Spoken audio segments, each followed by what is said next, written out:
Yo, what's good, man? It's your boy ICR Reacts. We're gonna do the reaction video, man. We're here with Ferran, the $1 billion Coca-Cola machine, man. Jump it there. You're in the cinema, about to watch yet another sequel to a forgotten franchise nobody asked for. You're getting popcorn and a drink to drown out your Jared Leto-induced sorrow with a sugar rush. You pay and they hand you a cup. Then you see it, glowing red and chrome, the Coca-Cola Freestyle Fountain. Oh. Here, you can choose between over 100 different flavors. Cherry Vanilla Coke. Here, you can choose... I like my Sprite, bro. I would have go for Sprite. That Coke is too much sugar. Choose between over 100 different flavors. Cherry Vanilla Coke, Peach Sprite. Maybe you'll go crazy and mix Fanta with Powerade. Or maybe you just pick a classic. Coke. But this machine is way more than just a soda fountain. It's not just serving you a drink. It tracks everything you do. And while you're picking your favorite flavor, it's quietly collecting data. Data that turns customers into test subjects. Data that Coke will profit from tremendously. The Coca-Cola company is said to have invested more than $1 billion in this machine, but they're very likely turning its capabilities into much, much bigger savings and profits. Today, we're diving into how a Does they plan to come in the machine too, bro? drink dispenser became a global lab, and what role you play in all of this. The Coca-Cola company is one of the biggest beverage producers on the planet.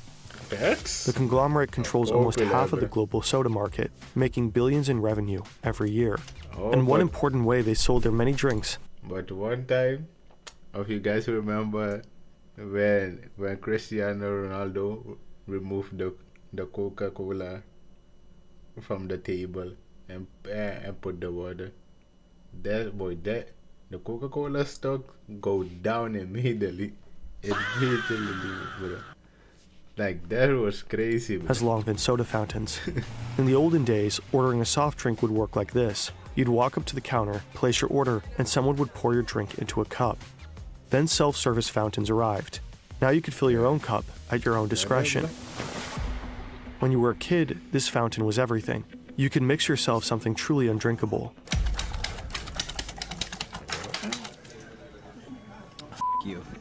However, in 2006, Coca-Cola and other beverage makers noticed something worrying. For the first time since 1985, the sales volume of carbonated beverages had declined. People started to focus more That's the gravy. Water, you gotta drink water. on their health and well-being. They were increasingly looking for sugar-free drinks and low-calorie options. But Coke's fountains just weren't ready for that. At that time, only about 1% of all Coke fountains in the US even offered Diet Coke. Meanwhile, the choice of sodas at convenience stores had increased dramatically. Rows and rows packed with hundreds of bottles and cans. But Coke fountains were stuck with the same limited run-up of kind of boring standard flavors. So they had to come up with an idea that would change everything. The Freestyle Fountain's design is interesting. The red, the chrome, the sculpted lines. It kind of looks like it wants to become a Ferrari when it grows up. And that's not a coincidence. It was developed with Pininfarina, the legendary Italian design house that shaped the curves of Ferrari itself. You slide your cup under the dispenser. Now comes the fun part. You see dozens of bubbles on the screen in front of you. Each bubble is labeled with a different drink. Mezzomix, Coca-Cola, Powerade, Lift, Fused Tea, and Kinley. In total, you could choose over 100 drinks. Back when you were a kid, this would have been impossible. Restaurants used massive 19-liter syrup canisters for every single drink option. Nowadays, all these flavors fit into just about 30 tiny cartridges. The cartridge design is inspired by medical tech, where precise dosing is critical. Just as insulin pumps deliver exact amounts of medication almost drop by drop, the Freestyle system carefully meters syrup and carbonated water for each pour.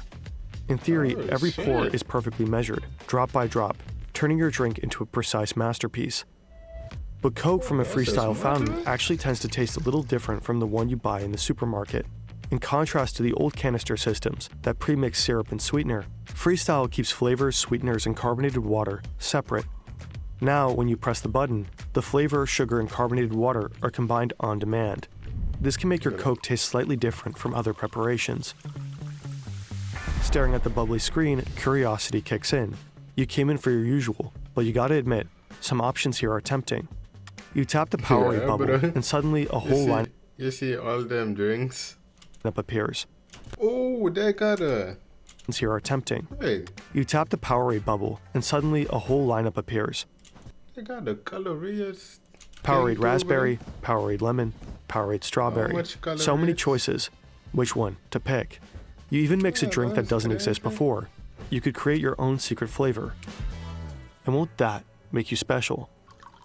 That's the bro. The freestyle fountain is fun. It lets you explore. It bewilders. It sparks curiosity. It might even Yeah. provoke play. And that's exactly the point. Coca-Cola doesn't just want to sell you a beverage. It wants you to feel something. This technique is called experience marketing. Right here in front of this machine, you're not just choosing a flavor. They want you to come back to the machine, but You're interacting with the brand. You are literally experiencing it. Every tap, every bubble, every choice pulls you deeper into the Coca-Cola universe. And that matters, because moments like this make you remember Coke, not just as a drink, but as a feeling. And ideally, it wants you to go home and tell your friends about that insane machine that lets you mix your own Coke and offers that amazing weird new flavor they so gotta try. And freestyle isn't the only example for Coke's experience marketing. Think about Share a Coke. Different campaign, same idea. And it's all part of Coca-Cola's bigger play, shifting from being just a product brand to an experience brand. Anyways, you ultimately go for a Sprite. You didn't even know Sprite Cherry existed. Time to give it a shot. what? Nah, bro. Come on, man. Leave the Sprite just like that, bro. Sprite cherry. What? You press the pour button, then you take a sip. Not half bad. You're not the only one who was curious about Sprite Cherry. All over the world, people have made the exact same choice. Obviously, Coca-Cola didn't offer you this new flavor just for fun. The freestyle ecosystem is basically a giant testing lab. Every pour, every mix, every flavor you try feeds into a massive experiment, a sampling program on a global scale. And with this particular new flavor, the experiment actually worked. Oh, with the camera on the machine, they see your face impression. Oh, so that's why they place the camera. But this is just the the tip of the machine, iceberg. Yeah, When it's Coca-Cola finished. launched the Freestyle in 2009, they packed it with cutting-edge technology. Reliable wireless networks like the ones we have today weren't exactly standard, so Coca-Cola built their own. The network they created links every Freestyle machine directly to Coca-Cola's back-end systems, which are managed through Yes. SAP software. Think of it as the company's brain.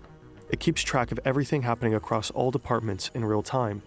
Every single day, over 50,000 Freestyle machines send data back to this brain. They report everything that's going on inside them, which flavors are being poured, what time of day they are consumed, or how much syrup is left. You might not experiment with your drink choices, but many other people do. That is how Coca-Cola discovered that people really like Coke Orange Vanilla, Sprite Cherry, Sprite Strawberry, and Coke Cherry Vanilla. Some of these flavors started as user creations, combinations people kept mixing again and again at the Freestyle machine. Others, like Coke Orange Vanilla, were developed by Coca-Cola. The more people got these, the stronger the signal became, and what started as a tiny bubble on screen ultimately moved into full production. Sure, you could argue the company might have released these flavors eventually either way, but with Freestyle, those decisions happen faster than before, and might be grounded in either way, but with production. Sure, you could argue the company might have released Oh, this is LeBron. these flavors eventually What the either way, fuck? but with Freestyle, those decisions happen faster than before, and might be grounded in better data. But there's more. Before Freestyle, staff had to manually check those giant syrup canisters. They probably used inventory sheets, maybe did a bit of guesswork, and called or emailed Coca-Cola to reorder. Freestyle completely transformed fountain logistics. Every night, the system collects data from this exact machine and figures out how many units of each cartridge needs to be delivered to the cinema. And it's not just based on what you and your friends poured yesterday. Algorithms predict demand and even factor in planned promotions for specific beverages. The system calculates which cartridges need refilling and automatically creates the restocking orders. Those orders are sent straight to the This video has to be sponsored by Coca-Cola, bro. distribution center, and from there, the cartridges no are shipped way. directly to the fountain locations. Every Freestyle machine on the planet is quietly syncing. think about how smart this is. With Freestyle, Coca-Cola can optimize their entire fountain supply chain, streamline inventory management, make restocks more efficient, and even improve their production schedule. It's probably safe to assume that this alone saves the company millions and millions of dollars along the way. If even Coca-Cola is tracking your data in real life, you won't be surprised to learn that your data is exposed everywhere, and there's nowhere to hide. Every click, search, and form you fill reveals tiny pieces of who you are. That you had to look up how to spell bourgeois 6 or 7 times for your online comment war, that you don't understand the 6-7 meme, or that you enjoy mixing Sprite and Fanta. Disgusting animal. With data breaches rising every year, your personal information is at risk. Shady data brokers we are coming with an ad. create an account, authorize incognito link below Genius Machine, because, well, there's more. The data streams don't only report back. Marketers at HQ can push new campaigns straight to the Freestyle. It took a while to get to this level. Whenever Coke wanted to push a new campaign or change content, it required a full software update, during which the machine couldn't pour a single drink. Not exactly ideal, considering many fountains are located in high-traffic fast food chains. So in the mid-2010s, Coca-Cola integrated AirWatch, a modern device management platform. Now, instead of sending out a massive software update whenever marketers want to roll out a campaign, they could push tiny data packages. While receiving the configurations, the machines most likely stay fully operational. They simply download and display the new content, like this Halloween special. Damn. What happens next is called nudging. A new flavor might be the first bubble you see, or a short teaser video might just catch your eye. You're still free to pick whatever you want, but those gentle nudges make you more likely to experiment. Thousands of individual recorded choices to try some bizarre Halloween flavor, all feeding directly into Coca-Cola's product development. But wait a minute, this little black dot up there, is that a camera? Is this thing recording you? Yeah.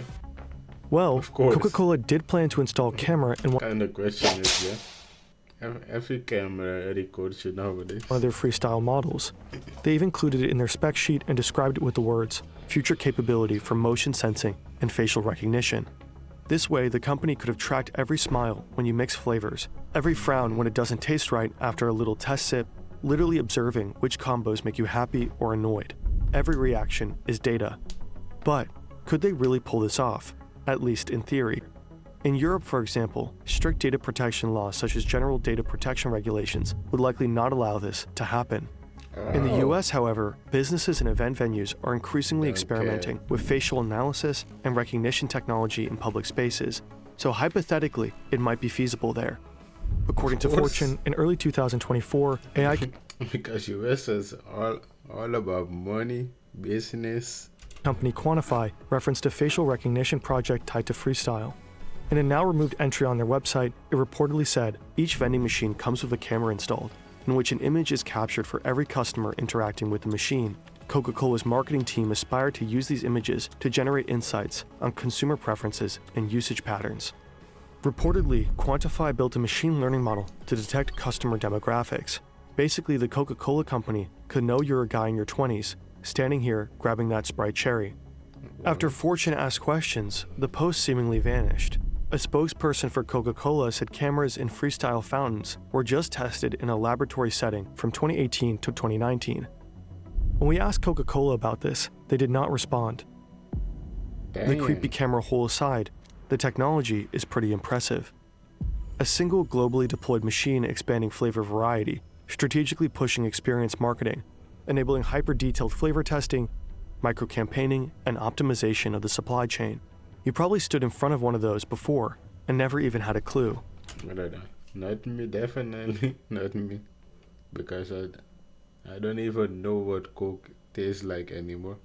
I'm stopped drinking Coke like since I was maybe 10 or what. But there is Coke this one central good for question you, we man. just couldn't shake. Just how much are they saving and making with this? In order to find out, we went down a rabbit hole. Annual reports, analytics, figures, and company filings, only to realize there is no concrete data. Sure, we found a few clues here and there, but we could barely make anything useful out of it, especially because gains from Freestyle are tangled up with other projects. When we reached out to Coca-Cola for comment, they didn't respond, so we had to call in backup.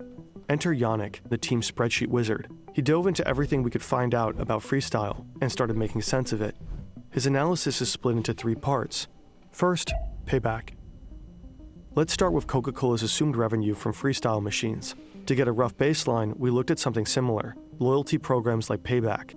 Payback usually returns an estimated 0.5 to 3% of your spending. Sounds like a bad deal for them, but here's the thing, it works. Because when people get a little something in return, they tend to spend even more. And while they do, Payback collects tons of data, or what they buy, when they buy, and where they buy.